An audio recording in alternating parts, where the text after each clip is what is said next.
कांग्रेस की राज्यसभा प्रत्याशी श्रीमती मीनाक्षी नटराजन का नामांकन निरस्त किए जाने के विरोध में शहर कांग्रेस कमेटी द्वारा बुधवार को पुराना बस स्टैंड नागदा पर काला दिवस मनाते हुए सांकेतिक उपवास रखा गया। कार्यक्रम का नेतृत्व पूर्व विधायक दिलीप सिंह गुर्जर ने किया। इस दौरान कांग्रेस पदाधिकारी एवं कार्यकर्ताओं ने नामांकन निरस्तीकरण की कार्रवाई को लोकतांत्रिक मूल्यों के विरुद्ध बताते हुए अपना विरोध दर्ज कराया।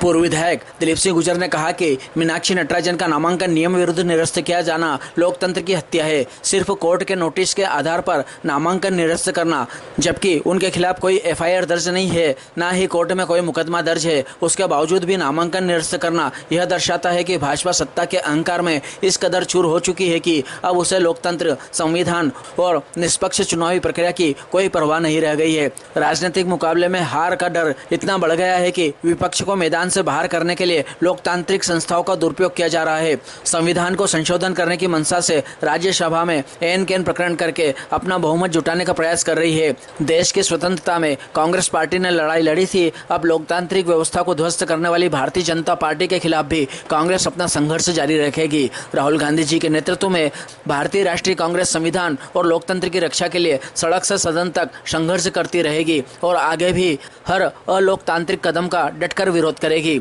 उपवास कार्यक्रम में पीसीसी सदस्य राधे जायसवाल, शहर कांग्रेस अध्यक्ष लोकेश चौहान, ब्लॉक कांग्रेस अध्यक्ष राधेश्याम चंद्रवंशी, जिला उपाध्यक्ष अजय शर्मा, युवा कांग्रेस विधानसभा अध्यक्ष वीरम गुर्जर, जनपद उपाध्यक्ष प्रतिनिधि देवी सिंह चंद्रवंशी, पार्षद विशाल गुर्जर, आसिफ हुसैन, मेघा धवन, राजकुमार राठौड़, संदीप चौधरी, अब्दुल शरीफ, वासुदेव चौहान, सुरेंद्र साहनी, मोहम्मद रंगरेज आदि ने संबोधित किया। कार्यक्रम का संचालन पार्षद प्रमोद सिंह चौहान ने किया व आभार लोकुमल खत्री ने माना। इस अवसर पर नागू सिंह गुर्जर, जगदीश सिंह राठौड़, कल्याण सिंह कुशवाहा, सुशील जैन, राधेश्याम भिलवाड़ा, राजा यादव, लक्ष्मीनारायण शर्मा, कवि देव सिंह गुर्जर, सीताराम परमार, अर्जुन गुर्जर, दशरथ चंद्रवंशी, श्यामा राव, असलम खान, अकरम शाह, गौरव सिंगोटिया, बंटी गुर्जर, प्रभु सिंह गुर्जर, दरबार सिंह कलसी, शहजाद भाई, निसार, पप्पू सिंह, बबलू गुर्जर, फिरोज पेंटर, नरसिंह गुर्जर सहित कांग्रेस कार्यकर्ता व पदाधिकारी सम्मिलित हुए। चुनाव आयोग भाजपा के इशारे पे कठपुतली की तरह नाच रहा है। आज हमारे द्वारा यहाँ पर काला दिवस मनाने के लिए सांकेतिक धरना दिया जा रहा है। जैसा कि आज भाजपा ने एक खेल रचा है कि बोले इसमें जानकारी छुपाई गई, बोले इन्होंने अपने पुराने प्रकरण नहीं डाले। अरे मोदी जी, आपने भी तो 3 बार यशोदा बहन का नाम छिपाया, चौथी बार में आज यशोदा बहन आपके एफिडेविट में आई, तो आप भी आई होगी। कैलाश विजयवर्गीय जिन्होंने 38 मामले छुपाए, अपने बलात्कार के मामले छुपाए, लेकिन वो आज भी विधायक हैं। भाजपा का ये जो एक असली चेहरा हमारे सामने है, अभी देखा जाए तो खजूरिया गांव है हमारे यहाँ से 4 किलोमीटर दूर, वहां 8 दिन से बिजली नहीं है। लोग ऐसी भीषण गर्मी के अंदर 45 डिग्री के अंदर जो बिना लाइट पानी के वो अपना जीवन काट रहे हैं, लेकिन अगर शाम को भी अगर वहां चुनाव करा दिया जाए तो भी भाजपा जीत जाएगी वहां से। और किसानों की कर्ज माफी, किसानों की समस्या, किसानों के गेहूं खरीदने के पैसे भारतीय जनता पार्टी के पास नहीं है। धिक्कार है ऐसी पार्टी पर। आज पुराने बस स्टैंड पर धरना प्रदर्शन मान्य विधायक जी के अनुसार देखा गया है। जय हिंद, जय भारत, जय श्री महाकाल। और मैं बताना चाहता हूं आप लोगों को कि सत्ता का लालच बीजेपी को इतना ज्यादा हो चुका है, सत्ता के नशे में इतनी चूर हो गई है वो कि कानूनों को ताक पे रखकर उन्होंने इस नामांकन को रद्द किया है, जिसका कांग्रेस पार्टी और मैं पुरजोर विरोध करते हैं और घोर निंदा करते हैं। और हम सत्ता के मदमस्त लोगों को ये बताना चाहते हैं कि बाबा साहब के द्वारा जो संविधान बनाया गया है, जिसको आप खत्म करने का प्रयास कर रहे हैं, उसको हम खत्म नहीं होने देंगे। और हम जब भी आप इस तरीके का जुल्म हम पे करेंगे तो हम आपसे टक्कर लेंगे। और हम आपको बताना चाहेंगे कि हम महात्मा गांधी के मानने वाले लोग हैं। हम सत्याग्रह करके आप लोगों को और एक दिन इस भारत को आप लोगों से जरूर आजाद कराएंगे। जय हिंद, जय भारत, जय कांग्रेस। श्री अशोक मीणा जी से निवेदन करूं कि संबोधित करें। लोकतांत्रिक व्यवस्था को ध्वस्त किया जा रहा है, इसके लिए कांग्रेस फोर्स और विरोध भी कर रही है और आगे भी लड़ेंगे और लड़ते रहेंगे। कहने का मतलब ये है कि आज संविधान को कपड़े में डालकर भारतीय जनता पार्टी पूरे भारत में सत्ता का दुरुपयोग कर रही है। शासन और प्रशासन और चुनाव आयोग के दबाव डालकर आज सुश्री मीनाक्षी नटराजन का नामांकन निरस्त हुआ है। ये असंवैधानिक है, लेकिन बात मीनाक्षी नटराजन जी की नहीं है, ये देश की जनता की भी है कि देश की जनता सब देख रही है। देश की जनता को भी समझना होगा कि लोकतांत्रिक मूल्यों को खत्म करके जनता के मौलिक अधिकारों को भी खत्म करने की एक बहुत बड़ी साजिश है, जिसे कांग्रेस पार्टी कभी आपको उससे आपकी उपलब्धि नहीं हो पाएगी। कांग्रेस के जो राज्यसभा सांसद के लिए उम्मीदवार मीनाक्षी नटराजन जी को, एक महिला को राज्यसभा नहीं पहुंचने देने का भारतीय जनता पार्टी का जो लक्ष्य था, वो लक्ष्य था कि कहीं न कहीं कांग्रेस के विधायकों को तोड़े। तो भारतीय जनता पार्टी ने कांग्रेस पार्टी की एकजुटता को देखते हुए भारतीय जनता पार्टी बौखला गई और कांग्रेस के विधायक मजबूती से कांग्रेस पार्टी के साथ और मीनाक्षी नटराजन जी के साथ थे। तो उन्होंने अन्य तरीके से मीनाक्षी नटराजन जी का फार्म, जो एक राष्ट्रीय स्तर की कांग्रेस पार्टी की नेता, उनका फार्म निरस्त करना असंवैधानिक है, क्योंकि उन पर कोई आपराधिक जो रिकॉर्ड दर्ज थे उन्होंने खुद बताया। अगर कहीं थे ही नहीं तो उन्होंने छुपाए नहीं, क्योंकि कोर्ट में चल रहा था अपराध रिकॉर्ड वो एफआईआर दर्ज करने के लिए, लेकिन एफआईआर दर्ज नहीं हुई थी तो बताएंगे क्यों। ऐसे तो कई परिवार कोर्ट में चलते हैं। जिस प्रकार से भारतीय जनता पार्टी के महासचिव रहे कैलाश विजयवर्गीय पे पश्चिम बंगाल में कम सैकड़ों एफआईआर दर्ज हो गई, लेकिन उन्होंने भी छिपाई। नरेंद्र मोदी जी जो निर्वाचन आयोग के चुनावों का उल्लंघन करते हैं, उन पर भी कई एफआईआर कई है, लेकिन उनका कभी फार्म निरस्त नहीं हुआ। उन्होंने तो अपनी वैवाहिक स्थितियां भी छुपाई गई चुनाव आयोग में। तो ऐसी भारतीय जनता पार्टी की जो सरकार है केवल महिला सशक्तिकरण की बात करती है और मध्य प्रदेश में विधायकों को खरीदने के लिए उनके पास में पैसे आ जाते हैं। मध्य प्रदेश के युवा बेरोजगार घूम रहे, उनके लिए पैसे नहीं है, नौकरियां नहीं है, किसानों के लिए समय पर देने के लिए पैसे नहीं है। आज एक और विकट परिस्थिति है कि किसान खाद के लिए बड़ा परेशान हो रहा है और आने वाले समय में परेशान होगा। आज तो जैसे तैसे करके ऑनलाइन उस ऐप पर वो सोयाबीन की जगह मक्का दर्ज कर रहा है, लेकिन किसान भाइयों सोचने की जरूरत है कि आज अगर वो मक्का दर्ज कर देगा कल उनको मुआवजा बीमा नहीं होगा और आने वाले समय में बहुत विकट परिस्थिति है, क्योंकि भारतीय जनता पार्टी की सरकार हर मोर्चे पर फेल हो चुकी है। वो जनता इनको वोटिंग से नहीं दे सकती और विधायक नहीं खरीद पाए, इसीलिए उन्होंने वो दोहरी चाल चल के, कोई उन पे ऐसा प्रकरण दर्ज नहीं था, वो साबित करके इन्होंने वहाँ से हमारे नटराजन जी को वहाँ से निरस्त करवाया। के द्वारा निरस्त करवाया। भारतीय जनता पार्टी की जनता विरोधी नीतियां और भारतीय जनता पार्टी जो महिला सशक्तिकरण की बात करती है, पर महिलाओं को आगे आने से वंचित भी करती है। भारतीय जनता पार्टी हमेशा झट बोलो, झूठ बोलो और जोर से बोलो की नीति पे काम करती है। भारतीय जनता पार्टी के प्रधानमंत्री जब तक सीएम रहे, उन्होंने अपनी धर्म पत्नी का नाम फॉर्म पे नहीं चढ़ाया। 2014 में जब प्रधानमंत्री का चुनाव लड़ने लगे, तब उन्होंने उनकी पत्नी का नाम फॉर्म पे चढ़ाया। भारतीय जनता पार्टी के किसानों के हित करती है, भारतीय जनता पार्टी किसानों के हक की बात करती है, पर किसानों को ना तो हक की बात का फायदा देती है, ना ही किसानों का कर्जा माफ करती है। वहीं मध्य प्रदेश में जब कांग्रेस की गवर्नमेंट बनी, कमलनाथ जी की सरकार में 22 लाख किसानों का कर्जा माफ हुआ था। आज भारतीय जनता पार्टी हमेशा गुमराह करती है, जनता को गुमराह करके केवल मत लेना, सत्ता के इतना लालच है और सत्ता के मदहोश में चुनाव आयोग के साथ षड्यंत्र कर सुश्री मीनाक्षी जी नटराजन का फॉर्म निरस्त किया है। आज एक महिला जो मीनाक्षी नटराजन जो राज्यसभा का सांसद का जो चुनाव लड़ रही थी, आज प्रदेश से लगाकर दिल्ली तक पूरी भाजपा सरकार हिल चुकी है और डर गई है। तो मैं हमारे जो भारतीय बाबा साहब अम्बेडकर के जो मानने वाले हैं, जो बाबा साहब के साथ जो संविधान को मानने वाले हैं, मैं उनसे अनुरोध करता हूं कि आप लोग इन भारतीय जनता पार्टी के विचारों को समझे और इस संविधान को खत्म करना चाहते हैं, लोकतंत्र को खत्म करना चाहते हैं, लोकतंत्र की हत्या करना चाहते हैं। आप देखिए, मीनाक्षी नटराजन नागदा शहर की बेटी है, फातिमा कॉन्वेंट स्कूल में पढ़ती थी और उनके पिताजी नटराजन बाबू DCI के अंदर काम करते थे। हमारे शहर का सौभाग्य होता मीनाक्षी नटराजन जी अगर राज्यसभा की सदस्य होती तो ये मान के चलो कि शहर के विकास के कई पंख लगते हैं। राज्यसभा की निधि की राशि नागदा के विकास में जुड़ती। भारतीय जनता पार्टी ने ये प्रकरण किसी भी तरीके से हमारे शहर की बेटी का नामांकन निरस्त किया। ये बहुत लोकतंत्र के साथ में एक बहुत बड़ा गला घोटने वाला काम किया है। भारतीय जनता पार्टी हर बार विधायकों को खरीदने का काम करती है। भारतीय जनता पार्टी ने कमलनाथ सरकार को गिराने का काम किया। भारतीय जनता पार्टी ने 28 विधायकों को खरीदने का काम किया, जो 20 करोड़ से लेकर 50 करोड़ के अंदर खरीदा गया।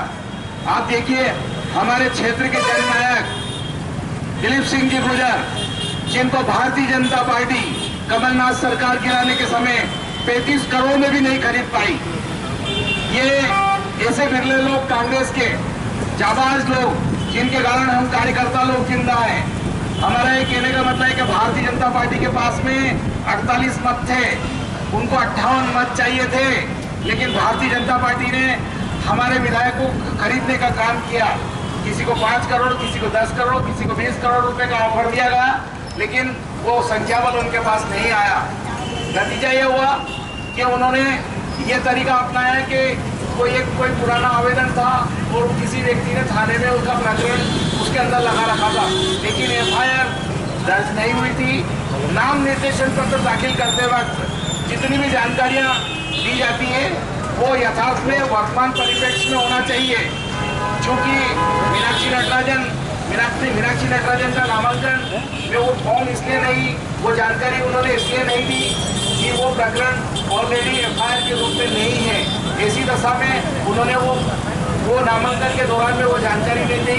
लेकिन चुनाव आयोग, मुख्य चुनाव आयोग, राज्य निर्वाचन आयोग और प्रदेश की सरकार, मोहन यादव की सरकार ने मिलीजुली करके और मीनाक्षी का नामांकन निरस्त करने का काम किया है। हम आज सांकेतिक धरने में पूरे प्रदेश में व्यापी आंदोलन चल रहा है। निश्चित ही कल का दिन हमारे मध्य प्रदेश के लिए काला दिवस है और हम नागदा वालों के लिए भी दुख की बात है कि हमारे नागदा की बेटी भी राज्यसभा सांसद बनने जा रही थी। कहीं ना कहीं दिल्ली में हमारे नागदा का नाम भी ऊंचा होता, नागदा का गौरव भी बढ़ता।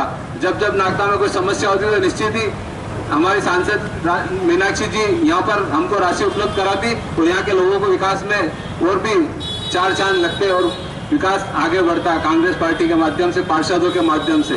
निश्चित ही अगर कोई राज्यसभा सांसद रहता है तो अपनी पार्टी के कार्यकर्ताओं की हमेशा मदद करता है। तो हमारे पार्षद साथी के लिए भी खुशी की बात थी कि हमारे पार्षद साथी अपने अपने वार्ड के लिए भी कोई उनसे राशि मांगते तो निश्चित वो हम लोगों को भी देती। लेकिन क्या करें, भारतीय जनता पार्टी के कारण हम लोगों को उससे भी वंचित होना पड़ा। लेकिन जीत निश्चित हमारी होगी और सुप्रीम कोर्ट में हमारे नेता गए तो वहाँ से निश्चित कांग्रेस पार्टी के पक्ष में ही फैसला आएगा और हम पुनः हमारी मीनाक्षी नटराजन जी को सांसद के रूप में देखेंगे।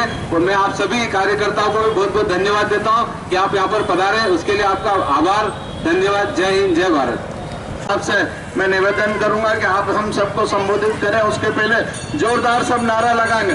कांग्रेस पार्टी जिंदाबाद, कांग्रेस पार्टी जिंदाबाद, दिलीप जी गुर्जर जिंदाबाद, दिलीप जी गुर्जर जिंदाबाद। धन्यवाद भाई साहब। अरे जब मोहन डरता है पुलिस को आगे करता है, जब मोहन डरता है पुलिस को आगे करता है। बीजेपी तो मुर्दाबाद, मुर्दाबाद, मुर्दाबाद। कांग्रेस पार्टी जिंदाबाद, जिंदाबाद, जिंदाबाद। संविधान निर्माता बाबा साहब अम्बेडकर की प्रतिमा के नीचे हम सब न्याय के आस में देश में आज हम काला दिवस के रूप में मना रहे हैं। आप लोगों ने देखा होगा कि किस प्रकार से चुनाव आयोग ने राजनीतिक दबावश हमारी राज्यसभा सांसद मीनाक्षी नटराजन का नामांकन निरस्त किया गया है। आप देखें कि जो निरस्त किया गया है बिल्कुल असंवैधानिक है। जो चुनाव आयोग कहता है, जो हमारा कानून कहता है, यदि कोई आप पे FIR हो, कोई कोर्ट में मुकदमा लंबित हो, उसकी जानकारी आप फॉर्म में दीजिए। यदि परिवारवाद में कोई नोटिस जारी हो तो उसकी जानकारी देने की आवश्यकता नहीं, यह इस पर कानून में स्पष्ट है। तो हम देखते हैं कि एक शिकायत होती है और उस पर निर्णय ले लिया जाता है कि नामांकन निरस्त किया जाता है। निश्चित रूप से भारतीय जनता पार्टी के प्रयास पर्याप्त तीसरे कैंडिडेट को जिताने के लिए 48 वोट थे, जबकि उनके 58 वोटों की आवश्यकता थी। जब हमारे कांग्रेस के विधायक वो खरीद नहीं पाए, उनको लगा कि संख्या हमारी पूरी नहीं हो पाएगी और हमारी इमेज किस प्रकार से खराब होगी। उन लक्ष्यों को रखते हुए उन्होंने एक षड्यंत्र पूरक एक राजनीतिक षड्यंत्र है जिसमें बड़े बड़े हमारे केंद्र से लेकर राज्य के सभी हमारे भारतीय जनता पार्टी के नेता सम्मिलित हैं। उन्होंने तत्काल एक आपत्ति लगाकर एक पुराने केस है जिसमें से एक नोटिस जारी किया हुआ था कि आप अपना जवाब दें, तो उन्होंने अपना जवाब नहीं दिया था, परंतु उसमें कोई मुकदमा दर्ज नहीं किया गया था। तो कानून के हिसाब से मुकदमा दर्ज हो और ये FIR हो तो आप उसका नामांकन में फॉर्म में लेना आवश्यक होता, परंतु कोई इसकी आवश्यकता नहीं थी। तो हमारे विशेषज्ञों ने सब बातें चुनाव रिटर्निंग ऑफिसर के सामने रखी है। विधानसभा सेक्रेटरी जो इसके थे, तो निश्चित से हम देखें कि उन्होंने जानबूझ के राजनीतिक दौर निरस्त किया है। निश्चित से हमारे गौरवशाली मध्य प्रदेश का इतिहास है, उसको कलंकित करने का प्रयास किया है। कांग्रेस पार्टी हमेशा अन्याय के खिलाफ लड़ रही है। आप लोग देखें कि नरेंद्र मोदी जी की सरकार जब से आई है वो लगातार इस बात के लिए प्रयास करे कि किस प्रकार से अम्बेडकर जी के संविधान को बदले, इसके लिए लगातार प्रयास कर रही है। के प्रकार में आप लोग देखें कि किस प्रकार से चाहे बंगाल का चुनाव हो, चाहे हरियाणा का चुनाव हो, चाहे अन्य जो ये पहले लगातार इस बात के लिए प्रयास रहते हैं कि वोटों के माध्यम से, ये उनकी मशीन के माध्यम से वोटों की चोरी करती थी। हम देखते हैं कि उन्होंने अब सीटों की चोरी करना भी प्रारंभ किया। उसका एकमात्र लक्ष्य है, आप लोगों ने देखा होगा अभी के दिनों महिला आरक्षण बिल जो पहले पास हो चुका था उसको संशोधित करके फिर लाया गया था और हमारी परिषद का बिल भी लोकसभा और इसमें राज्यसभा पास नहीं हो पाया। तो उसको लक्ष्य रखते हुए उसके 2/3 बहुमत की आवश्यकता होती है, उसको लक्ष्य करते हुए भारतीय जनता पार्टी पूरा काम कर रही है। ये प्रकार चाहती है कि राज्यसभा में भी उसका बहुमत हो, जिससे कि अपनी मनमर्जी के हिसाब से वो काम कर सके और देश के संविधान को परिवर्तन करके अपने हिसाब से हमारा देश एक तानाशाही प्रवृत्ति की ओर बढ़ रहा है। हम देख रहे हैं कि कोई भी संवैधानिक संस्था स्वतंत्र रूप से काम नहीं कर पा रही है, या एक तरफ से प्रत्यक्ष रूप से तानाशाही हमारे देश में लागू हो चुकी है। मीडिया में भी जो बात आना चाहिए वो नहीं आती है और एक तरह से पूरा एक मोटी मीडिया पूरा काम कर रहा है। आज हमें देश के नागरिकों को सतर्क होने की आवश्यकता है। आज देश में महंगाई बढ़ रही है, बेरोजगारी बढ़ रही है, अन्य अपराध बढ़ रहे हैं, तो हमारे किसान परेशान है, व्यापारी परेशान है, हमारे मजदूर परेशान है, क्योंकि उनको कहीं राहत नहीं मिल रही है। क्योंकि भारतीय जनता पार्टी का एक ही लक्ष्य है, पूंजीपतियों को बढ़ावा। इस देश को 2 अडानी और अंबानी 2 व्यक्ति चला रहे हैं। हम देख रहे हैं किस प्रकार से सभी जो हमारी स्वायत्त संसद का रेल वो हवाईजहाज हो, चाहे समुद्री तट के बंदरगाह हो, सबको अडानी अंबानी को दिए जा रहे हैं। तो निश्चित रूप से आने वाले समय हमारी बात का गंभीरता से हमको विचार करने की आवश्यकता है। ये आने वाले समय में ये एक पार्टी एक संविधान वाला नियम जो लागू करने की लागे भारतीय जनता पार्टी है। तो हमको जो अम्बेडकरवादी है, कि देश में लोकतंत्र की रक्षा करने वाले जो है, उन सबको इस बात के लिए सतर्क रहने की आवश्यकता है कि कहीं उनके मसलों को हमको पूरा नहीं होने जाए। तो लोग पिछले चुनाव में भी हमने देखा है कि उन्होंने 400 पार का नारा दिया था। 400 पार का नारा ही इस बात के लिए था कि उनका बहुमत आ जाए, तो संविधान में संशोधन करके बाबा साहब अम्बेडकर करके उन्होंने देश की जनता ने उनको राहत नहीं दी। तो निश्चित रूप से हम आने वाले समय में ये आवश्यकता है।